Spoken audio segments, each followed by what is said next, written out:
السلام علیکم۔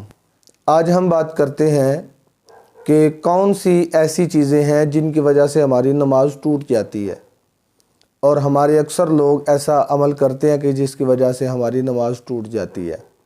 تو آئیے ان کے بارے میں بات کرتے ہیں۔ سب سے پہلے نمبر پر ہے کہ اگر کوئی شخص نماز ادا کرتا ہے، نماز ادا کرنے کے دوران کسی سے بات کرتا ہے تو بات کرنے میں نماز ٹوٹ جاتی ہے۔ اس کے بعد اگر کوئی شخص باہر سے آیا، ایک شخص نماز پڑھ رہا ہے اور اس نے آ کر بآواز بلند کہا السلام علیکم، معمول کے مطابق لوگ کہتے ہیں، تو نماز والے پر ضروری نہیں کہ اس کے سلام کا جواب دے۔ اگر اس نے جواب دے دیا تو اس کی نماز ٹوٹ جائے گی۔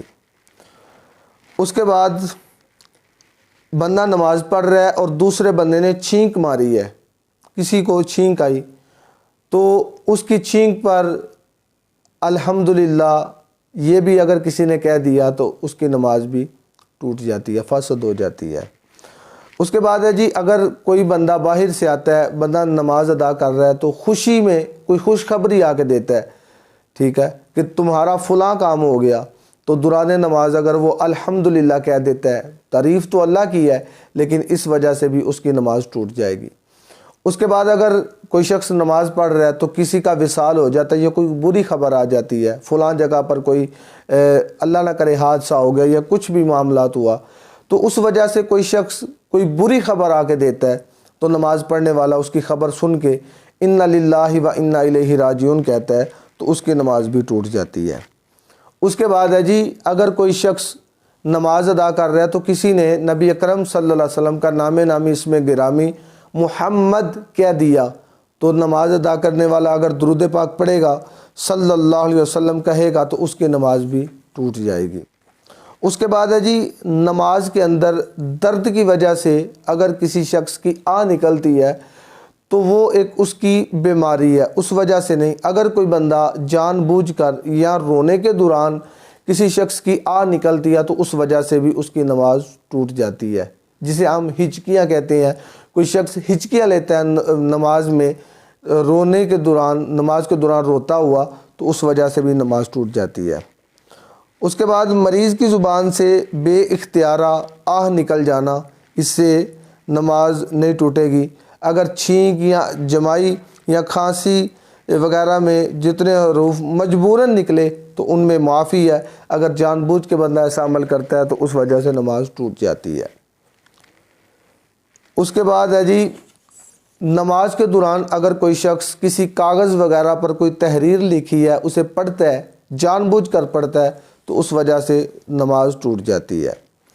اس کے بعد عمل کثیر کرنے کی وجہ سے بھی نماز ٹوٹ جاتی ہے۔ عمل کثیر کس عمل کو کہتے ہیں؟ عمل کثیر وہ عمل ہے کہ جسے ایک شخص نماز ادا کر رہا ہے، دور سے دیکھنے والے شخص کو پتہ ہی نہیں چل رہا کہ وہ سامنے والا بندہ نماز پڑھ رہا ہے یا نماز سے باہر ہے، اسے عمل کثیر کہتے ہیں، تو اس وجہ سے بھی نماز ٹوٹ جاتی ہے۔ اس کے بعد ہے نماز میں کوئی چیز کھانا۔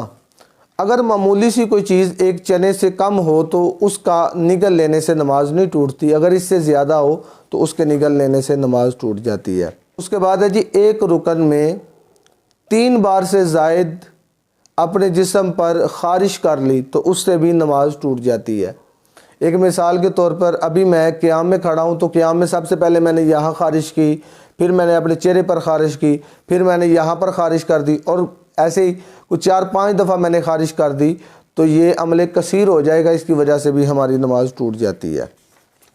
اس کے بعد جب ہم نماز کو شروع کرتے ہیں اس وقت یا ہم کسی بھی ایسے عمل میں رکوع میں جاتے ہوئے، سجدے میں جاتے ہوئے، تشہد میں بیٹھتے ہوئے، یعنی کہ قعدہ میں بیٹھتے ہوئے، کہیں بھی ہم اگر اللہ اکبر کہہ دیں، اللہ اکبر کہنے کی بجائے اللہ اکبر کہہ دیں، تو اس وجہ سے ہماری نماز ٹوٹ جاتی ہے۔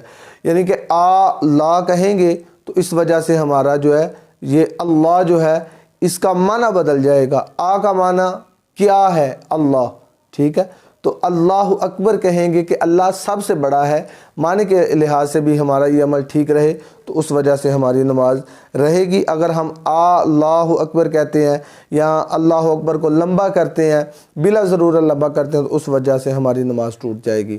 تو عزیزان محترم، امید کرتا ہوں کہ یہ چند باتیں تھیں جن کی وجہ سے ہماری نماز ٹوٹ جاتی ہے۔